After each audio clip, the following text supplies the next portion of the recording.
சிவாவும் சிந்துவும் வந்து வீட்டுக்கு வராங்க. ஆறுமுகத்துக்கு அடிபட்டுருக்கா, போய் ஆறுமுகத்த பார்த்துட்டு வரலாம் அப்படின்னு சொல்லிட்டு சிவாவும் சிந்துவும் அங்கே போறாங்க. அப்பன்னு பார்த்தா ஆறுமுகத்துக்கு வந்து எல்லா உதவியும் பண்ணிட்டுருக்காங்க பைரவி.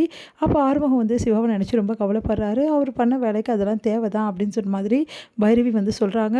அதை கேட்டு சிந்துவும் சிவாவும் மனசு கஷ்டப்படுறாங்க. அப்போ சிவா கிட்ட போய் சிந்து வந்து எல்லாம் என்னால தானே, எல்லாரும் உன்னை தப்பாக நினைக்காங்க டாக்டரு, நான் தான் காரணம். இதுக்கப்புறமாவும் நான் உண்மையை மறைச்சு மறைச்சு வச்சேன்னா உன்னை எவ்வளோ பேசுவாங்களோ அவ்வளோ பேசுவாங்க. இதெல்லாம் என்னால் தாங்க முடியாது. நான் உண்மையை சொல்ல தான் போகிறேன். என்ன நடந்தாலும் சரி அப்படின்ற மாதிரி சொல்கிறாங்க. அதை கேட்டுட்டு வந்து இங்கே பாரு சிந்து, நீ எக்காரண கொண்டு உண்மையை வந்து சொல்லவே கூடாது. நாளைக்கு கோர்ட்டில் என்ன நடந்தாலும் சரி, நீ மட்டும் உண்மையை சொல்லக்கூடாது. நீ உண்மையை சொல்ல மாட்டேன், நீ எனக்கு சொல்லு சிந்து, சத்தியம் பண்ணி கொடு அப்படின்றாங்க. டாக்டரே அப்படின்னோடனே ப்ளீஸ் சிந்து உனக்கு கெஞ்சி கேட்குறேன்னு, சரி டாக்டர் நான் உண்மையை சொல்லலை போதுமா, ஆனால் உனக்கு தண்டனை கிடச்சிச்சு ஒரு வேளை அப்படின்னா நான் சும்மா இருக்க மாட்டேன் டாக்டர் அப்படி சொல்லிட்டு போகிறாங்க. அதை கேட்டுட்டு யோசிக்கிறாரு சிவா. இங்கே வந்து கோர்ட்டில் எல்லாருமே ஆஜராகிடுறாங்க. அப்போ வந்து ஸ்னேகா வந்து சொல்கிறாங்க, இந்த மாதிரி என் கூட வந்து சிவாவை சேர்த்து வைங்க, அவங்க 2 பேரும் கல்யாணத்தை ரத்து பண்ணி வைங்க அப்படின்னு சொல்லிட்டு சொல்கிறாங்க. அதை கேட்டு வந்து கோர்ட் வந்து சிவா இங்கே பாருங்கள், உங்களுக்கு நான் ஒரே ஒரு ஆப்ஷன் மட்டும் கொடுக்குறேன். நீங்கள் ஒன்று ஸ்னேகாவை வந்து கல்யாணம் பண்ணிக்கிங்க, அப்படி இல்லையா நீங்கள் தண்டனையை அனுபவிக்கணும். அதனால் தீர்ப்பு எழுத்துறதுக்கு முன்னாடி இந்த விஷயத்தை மட்டும் நான் உங்ககிட்ட கிளியர் பண்ண விரும்புகிறேன் அப்படின்னு சொல்லிட்டு சொல்கிறாங்க.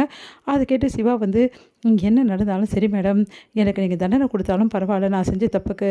ஆனால் நான் எக்காரண கொண்டு ஸ்னேகாவை என்னால் ஏற்றுக்க முடியாது. நீங்கள் தானே ஸ்னேகா விரும்புனீங்க, ஏற்றுக்கிறதுல என்ன இருக்குது, என்னால் முடியாது மேடம். அதே மாதிரி சிந்துவை என்னால் டைவர்ஸ் பண்ண முடியாது, இதுதான் என்னோட முடிவு அப்படின்ற மாதிரி சொல்கிறாரு. உங்களால் ஏன் ஸ்னேகாவை ஏற்றுக்க முடியாது சொல்கிறீங்க அப்படின்னு சொன்னோன்னே, ஸ்னேகா ரொம்ப உண்மையானவங்க கிடையாது, அவள் ரொம்ப பொய்யானவ, அவள் சொல்கிறதெல்லாம் பொய். அவங்க உங்களை விரும்பினது பொய்யா, நீங்களும் அவளை விரும்பியிருக்கீங்களே, நான் வேணால் விரும்பியிருக்கலாம், ஆனால் அவங்க வந்து என்னை விரும்பலை, இதுதான் உண்மை அப்படின்ற மாதிரி சொல்கிறாரு. அதை கேட்டு கோர்ட்டே ஆடி போகிறாங்க. ஒன்றும் புரியாமல் என்ன சொல்கிறீங்க நீங்கள், முதல்ல நீங்கள் வந்து விரும்பலைன்னு சொன்னீங்க, இப்போ அவங்க உங்களை விரும்பலைன்னு சொல்கிறாங்க, அவங்க விரும்பாமல் அவங்க மேலே கோர்ட்டில் கேஸ் போட்டிருக்காங்க அப்படின்னு சொல்லிட்டு வக்கீல் வந்து கேட்குறான். ஆமாம், அவங்க வந்து பொய்யான கேஸ் என் மேலே போட்டிருக்காங்க, இந்த கேஸே பொய்யானது அப்படின்னு சொல்லிட்டு சிவா சொன்னோன்னே எல்லாருமே அதிர்ச்சியாக பார்க்குறாங்க. நீங்கள் என்ன சொல்கிறீங்க சிவா, இது எப்படி பொய்யானது நீங்கள் சொல்லுவீங்க, அவங்க வந்து உங்களை விரும்பியிருக்காங்க, அதனால தான் கோர்ட்டில் கேஸ் போட்டிருக்காங்க, நீங்களும் ஒத்துக்கினீங்கல்ல. ஆமாங்க நான் ஒத்துக்கினேன், நான் விரும்பினேன்னு ஒத்துக்கினேன் தவிர அவங்க என்னை விரும்பினாங்கன்னு நான் ஒத்துக்க முடியாது அப்படின்றாரு. அதை கேட்டுட்டு எல்லாருக்கும் ஒரே குழப்பமாக அது, என்ன சிவா கோர்ட்டு குழப்பலான்னு முடிவு பண்ணிட்டீங்களான்னு சொல்லிட்டு வக்கீல் கேட்குறாங்க. அதுக்கு வந்து ஜட்ஜி வந்து கேட்குறாங்க, என்ன நீங்கள் இப்படிலாம் பேசிகிட்டு இருக்கீங்க அப்படின்னோடனே, மேடம் உண்மையிலே நான் சொல்ல போனால் நான் வந்து சிந்துவை வந்து விரும்பினது ஒரு பக்கம் இருந்தாலும் நான் ஸ்னேகாவை விரும்பினது உண்மை தான்.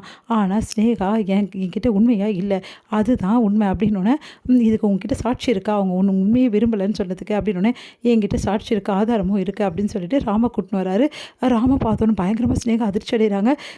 இவன் இப்படி இங்கே வந்தான் அப்படின்னு சொல்லிட்டு டென்ஷன் ஆகிடுறாங்க.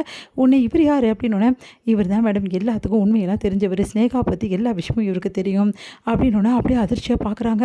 உடனே ராம் வந்து அப்படியே பார்க்குறாரு, சொல்லுங்கள் உங்களுக்கு என்ன உண்மை தெரியும் சொல்லுங்கள் அப்படின்னோடனே, உடனே ராம் சொல்கிறாரு, மேடம் என்னோடய ஃப்ரெண்டு சாமும் இந்த ஸ்னேகாவும் ஒருத்தர் விரும்பினாங்க மேடம், ரொம்ப நாளாக லவ் பண்ணிட்டு இருந்தாங்க, அதுக்கான ப்ரூஃப் என்கிட்ட இருக்குது, இந்தாங்க அப்படின்னு சொல்லிட்டு காட்டுறாங்க. பாருங்கள் மேடம் எவ்வளோ அளவு அன்னுனியமாக லவ் பண்ணாங்கன்னு சொல்லிட்டு. சரி அதுக்கும் இந்த கேஸுக்கும் என்ன சம்மந்தம், அதுக்கு அடுத்து விரும்பியிருக்கலாம்ல சிவாவை அப்படின்றாங்க. அதுதான் மேடம் இல்லை, சிவாவை உண்மையிலேயே ஸ்னேகா விரும்பலை, அவரோட பதவிக்கு தான் ஆசைப்பட்டாங்க. ஏன்னா அவர் வந்து இந்த நம்பர் 1 டாக்டர், அதனால் அதை பயன்படுத்தி அவங்க வந்து ஹாஸ்பிட்டலில் பெரிய ரேஞ்சில் ஆகணும்னு நினச்சாங்க.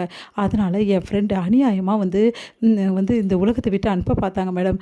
அவன் இப்போவும் ஹாஸ்பிட்டலில் தான் இருக்கான், அவனுக்கான ட்ரீட்மெண்ட் டீட்டெயில்ஸ்லாம் அது இருக்குது மேடம் அப்படின்னு சொல்லிட்டு நிறைய ஆதாரங்களை கொடுக்குறாரு. அதை பார்த்து எல்லாருமே அதிர்ச்சி அடைகிறாங்க.